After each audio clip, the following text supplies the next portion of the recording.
Hola y bienvenidos a la Granja Humana MX. En este video programa hablaremos sobre un tema muy interesante, titulado Plan Global de Destrucción de la Familia.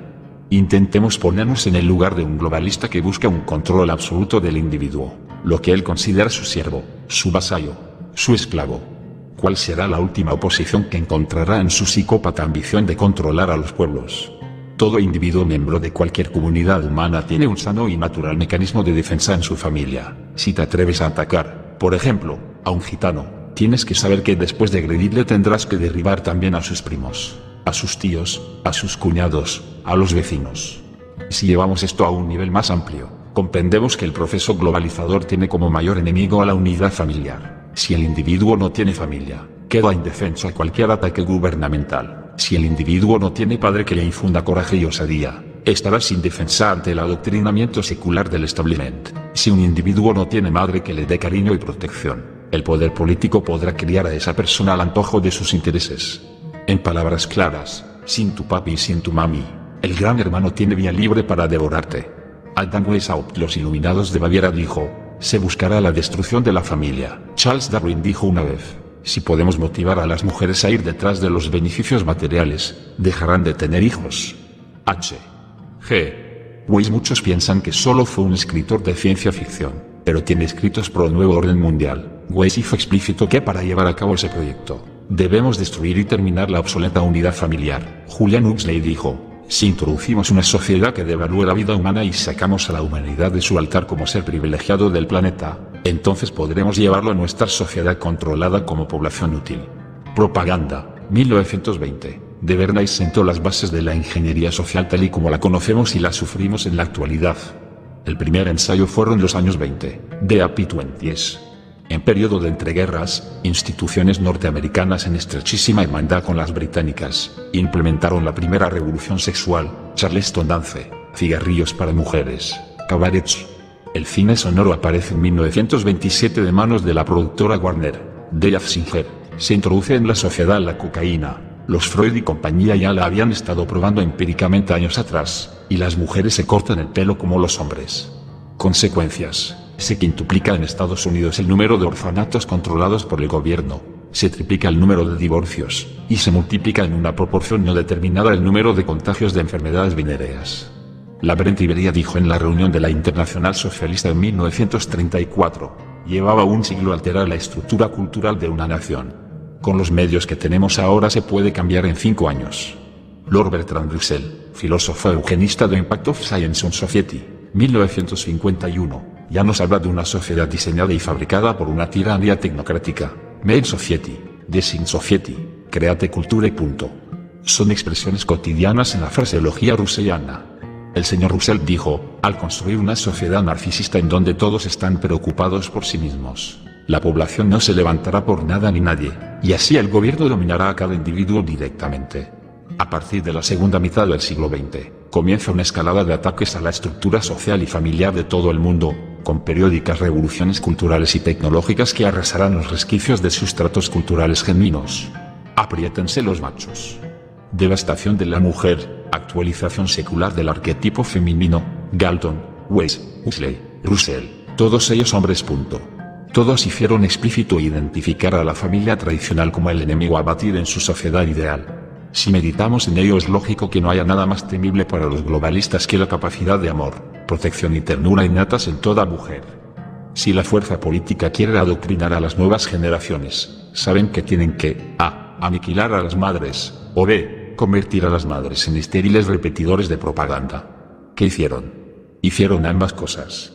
Tanto los soviéticos como los banqueros industriales angloamericanos, en última instancia, son los mismos. Financiaron periódicas revoluciones culturales, que dieron una ilusión de liberación a una mujer que, a partir de ese momento, se ve obligada a competir laboralmente. El éxito inmediato de esta maniobra fue la duplicación de la recaudación fiscal. Ahora, el establishment se garantizaba un doble momio con el saqueo a través de los impuestos tanto del padre como de la madre. Los dos trabajan, los dos cotizan, los dos son sangrados. Por supuesto, la maniobra no se quedaba ahí. La educación de los hijos de las llamadas madres trabajadoras fue adjudicada a una recién estrenada televisión que en los años 50 y 60 hace su estelar aparición.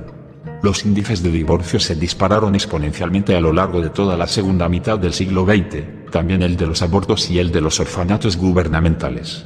Todo el movimiento feminista fue financiado y soportado por las mismas instituciones públicas y privadas que aquí se han citado. Existen libros muy buenos que tratan este tema. Cito por ejemplo, Cells of Destruction de V. Engel. La implementación de todo esto fue, y es, global, y aunque Europa y Estados Unidos fue su laboratorio de pruebas original, en el siglo XXI ya se puede evaluar su alcance. Millones de mujeres incapacitadas y lisadas científicamente para ejercer como tales, como esposas, como madres, como compañeras de vida. El Novus Ordo Seclorum busca la erradicación de las diferencias sexuales en su dimensión sacra y eminente. Por ello, la mujer moderna es solo mujer en el aspecto exterior que aún tiene utilidad publicitaria y económica. Si las mujeres cada vez son menos mujeres, ¿qué está ocurriendo con los hombres? Devastación del varón, actualización secular del arquetipo masculino. ¿Qué está ocurriendo con los hombres? Lo mismo que con las mujeres. Han conseguido neutralizar los activos viriles que necesita toda comunidad para defenderse, el vigor, la valentía y la lealtad. Para ello, la ingeniería social globalista se ha servido de instrumentos de programación de las masas, como el deporte. Los instintos tribales de agrupación y defensa son controlados a través de espectáculos deportivos. Han conseguido que la furia de un varón ante la injusticia, la barbarie y el ultraje, se controle y se canalice a través de la simpatía sentimental hacia un equipo deportivo. Han conseguido disfrazar el sentimiento de pertenencia a una comunidad con los colorines de las camisetas, las mascotas y los aros olímpicos. Han conseguido captar la atención del varón con una simulada pantomima de valores heroicos, sin ningún heroísmo ni ningún valor. Eso es el deporte.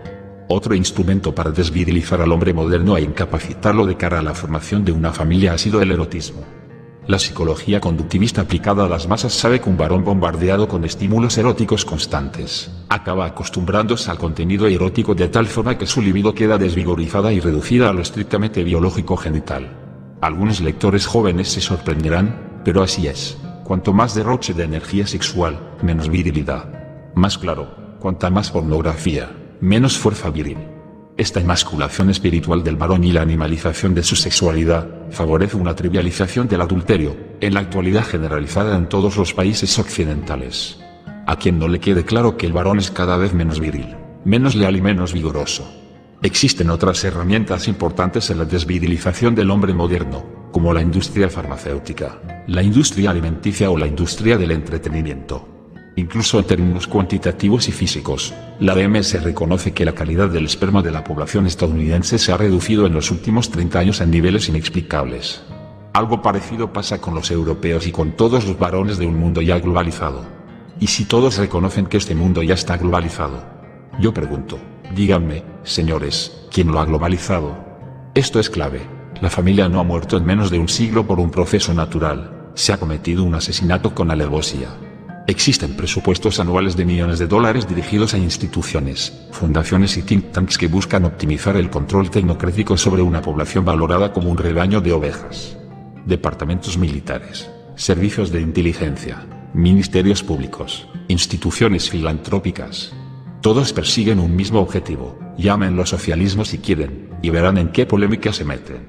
La mayoría de los profesionales involucrados en estos organismos no saben, ni quieren saber, para qué agenda están trabajando, y se limitan a actuar según su adiestramiento profesional. El 99,99% de los psicólogos, psiquiatras, sociólogos, educadores, relaciones públicas, publicistas, burócratas varios, van a preferir desoír esta información por una cuestión de mera supervivencia de mentalidad de rata. Siempre van a argumentar, yo solo hago mi trabajo. ¿Y cuál es ese trabajo? Romper la barrera que protege al individuo de un establishment político muy interesado en controlar cada faceta del ciudadano global. Esa barrera es la familia, y ese ciudadano eres tú. Adolescencia perpetua. Dr. Eric Trist usaba técnicas de manipulación psicológica para prolongar la adolescencia. Parte de ese 0,01% consciente de quién es y qué hace, fue Eric Trist, psicólogo que estudió en Yale School of Bones, y fue alumno de B.F. Skinner.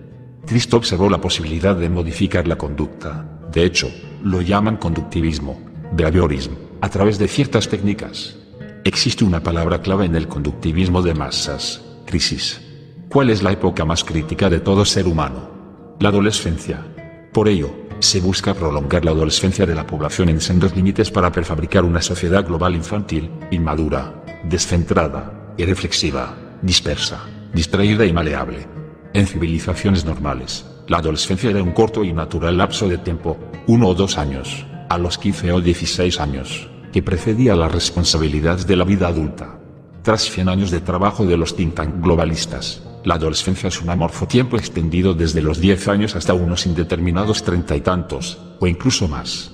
Saben que la mejor forma de garantizar la erradicación de relaciones interpersonales profundas es instigar a tener varios compañeros sexuales durante los críticos años de la adolescencia. Saben que la promiscuidad asegura en la sociedad la incapacidad de aceptar un compromiso amoroso como base para la formación de una estructura familiar. Saben cómo demoler una estructura social sana, porque llevan siglos estudiándolo.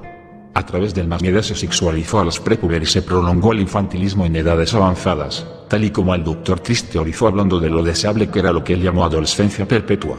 ¿Por qué hacer de la población mundial una masa eternamente adolescente? El adolescente es subconsumidor nato. El adolescente gasta más. El adolescente es pusilánime.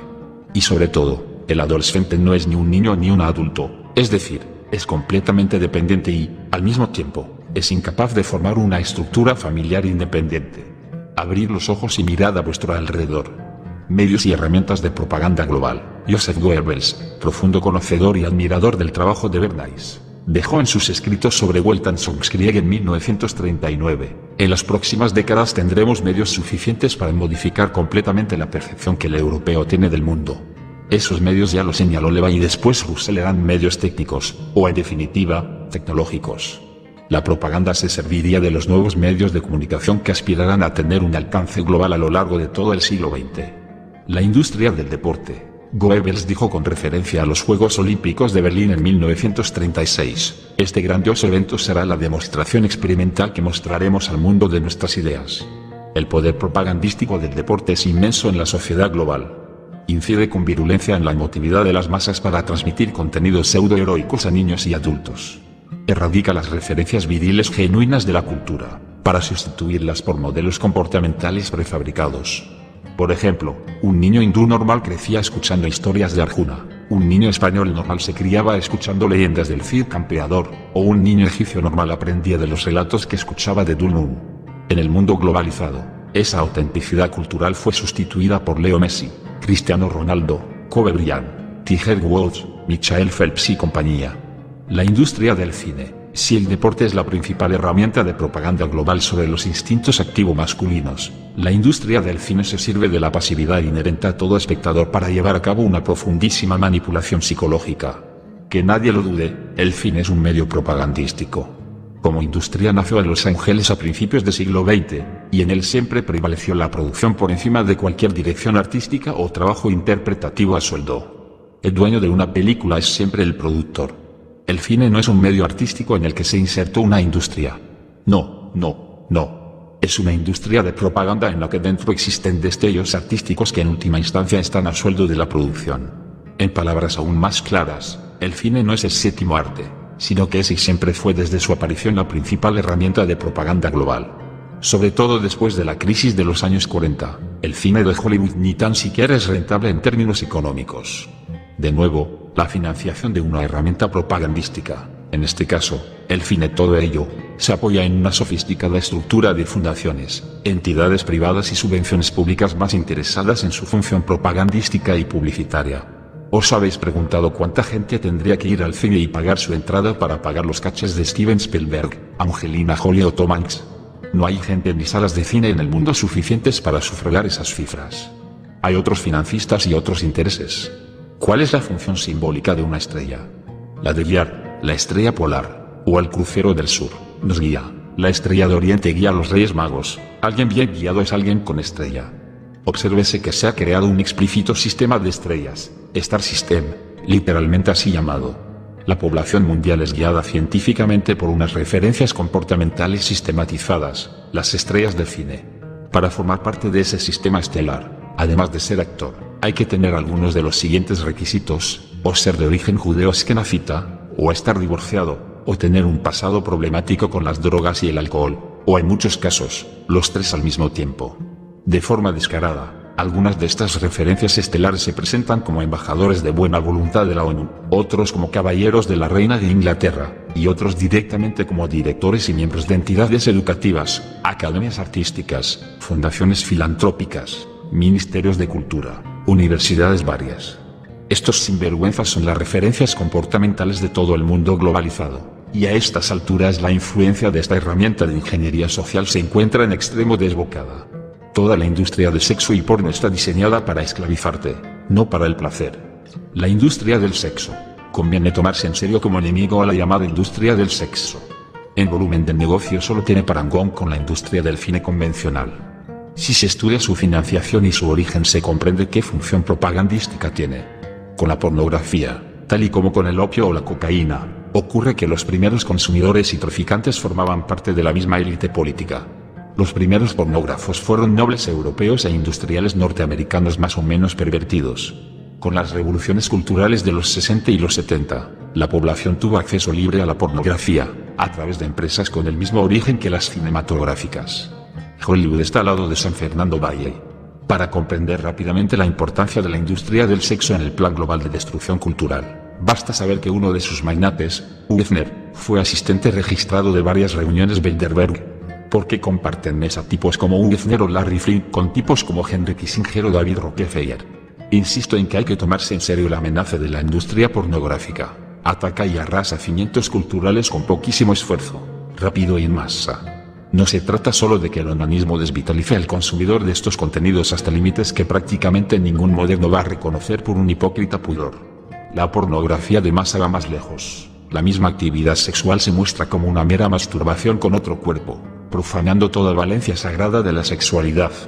Personalmente me niego a pensar que existen tantos onanistas dispuestos a pagar como para mantener una estructura empresarial que mueve tantos millones de dólares. Como ocurre con el cine convencional, el cine porno se apoya en una financiación suministrada por entidades interesadas en su papel propagandístico. En la pornografía se suministran todos los contenidos propios de una decadencia civilizadora: homosexualismo, sodomía, lesbianismo, coprofagia, bestialismo, necromancia, sadismo, todo. Si comparamos Sodoma con nuestro mundo feliz del siglo XXI, parece que la ciudad bíblica sería clasificada como softcore. La industria de la música. La música es otra herramienta propagandística de primer orden apoyada en una industria específica, pues al fin y al cabo, ¿a quién no le gusta la música? Para mejor comprensión, en este artículo se ha citado a Sir Charles Darwin, Sir Thomas Henry Huxley o Sir Bertrand Russell. ¿Qué tendría en común toda esta gente con tipos como Paul McCartney, Mick Jagger o Elton John? Pues que los unos y los otros, todos ellos, tienen título de Sir británico y son caballeros de órdenes de la corona de los Windsor. Una institución política como la corona jamás va a conceder honores a alguien que no colabore con sus intereses. El valor artístico es irrelevante, pues la función de estos sires en cuanto sires es propagandística. Científicos, periodistas, militares. Son meras herramientas de los intereses imperialistas, y por ello, reciben condecoraciones y honores de instituciones político-militares. Lo mismo ocurre con la industria pop, es otro brazo del mismo plan de agresión. En última instancia, las fuerzas militares, la psicología de masas aplicada a la ingeniería social y la industria pop, colaboran estrechamente entre ellas. Desde los años 60, periódicas revoluciones culturales son implementadas para arrasar los sustratos culturales genuinos de todos los pueblos, y de paso, introducir ciertas drogas en la población. La música pop es algo así como la banda sonora que estas revoluciones Pret-a-Porter utilizan en su imposición comportamental y manipulación social. Cada década tiene su revolución, con su droga estrella y con su artista estrellado. En los 60, el LSD, con su pelele Brian Jones, drogadicto, muerto en extrañas circunstancias. En los 70, la heroína, con su pelele Sid Vicious, drogadicto, muerto en extrañas circunstancias. En los 80, los antidepresivos y ansiolíticos, y con su pelele Michael Jackson, drogadicto, muerto en extrañas circunstancias.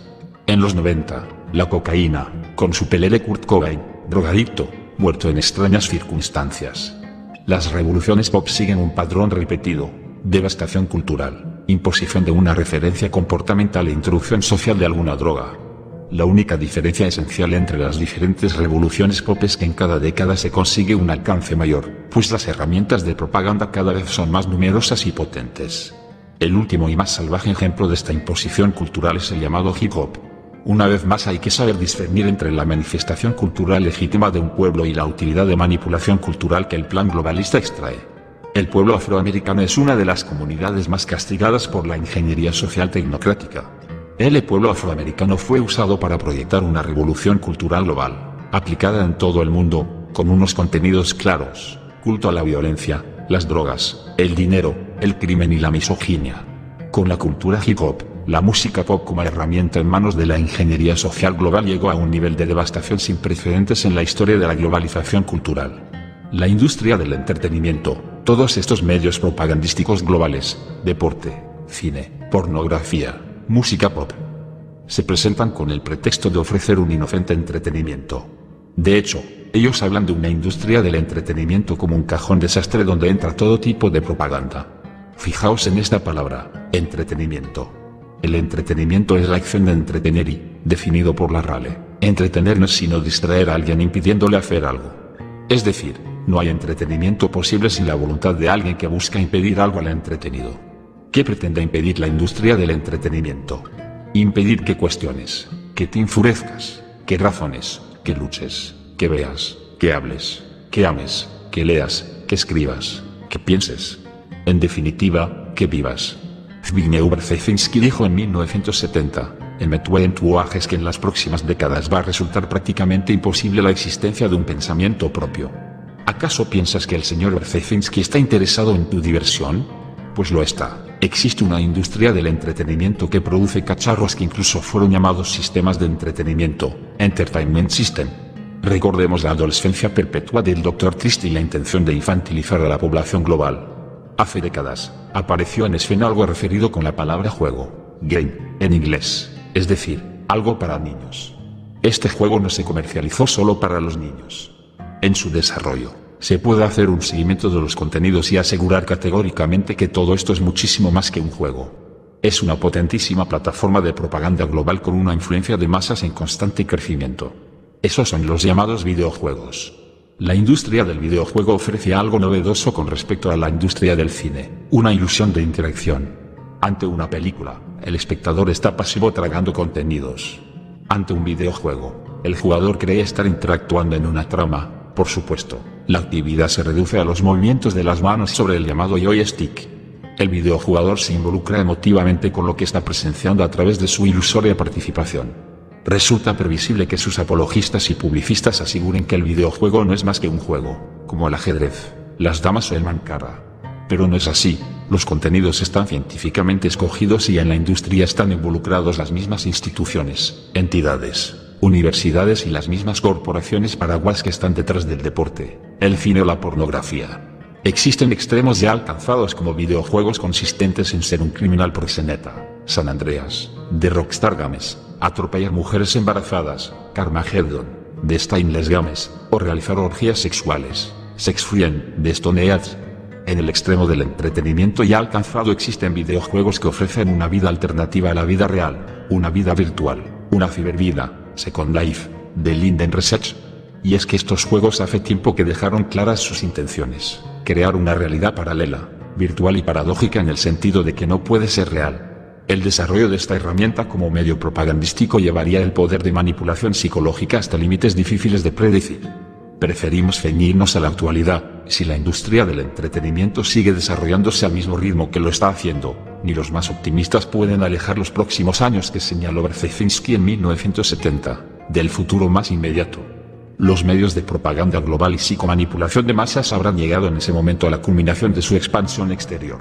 En ese momento, la escalada de control sobre el ser humano se concentrará en su interior, en la propia tecnización de su organismo y fisiología. Con control absoluto sobre el exterior del individuo y su contexto social, es lo que han hecho durante todo el siglo XX.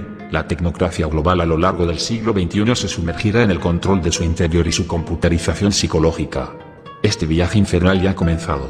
En esta era abierta, la propaganda global ya no tendrá como producto una ingeniería social, tal y como ya conocemos.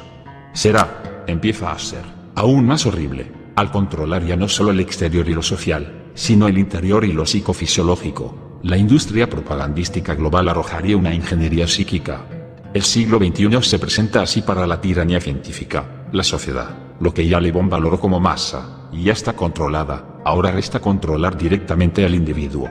La era tecnotrónica. El doctor en ciencias políticas de la Universidad de Harvard ya citado, Zbigniew Brzezinski escribió en 1972. La era tecnotrónica involucra la aparición gradual de una sociedad más controlada. Tal sociedad será controlada por una élite no contenida por los valores tradicionales. La aparición gradual de esta sociedad no es un fenómeno espontáneo, sino que responde a un proyecto de ingeniería social global, apoyada en una ciencia específica y ejecutado por medios técnicos, tal y como se ha explicado en este artículo.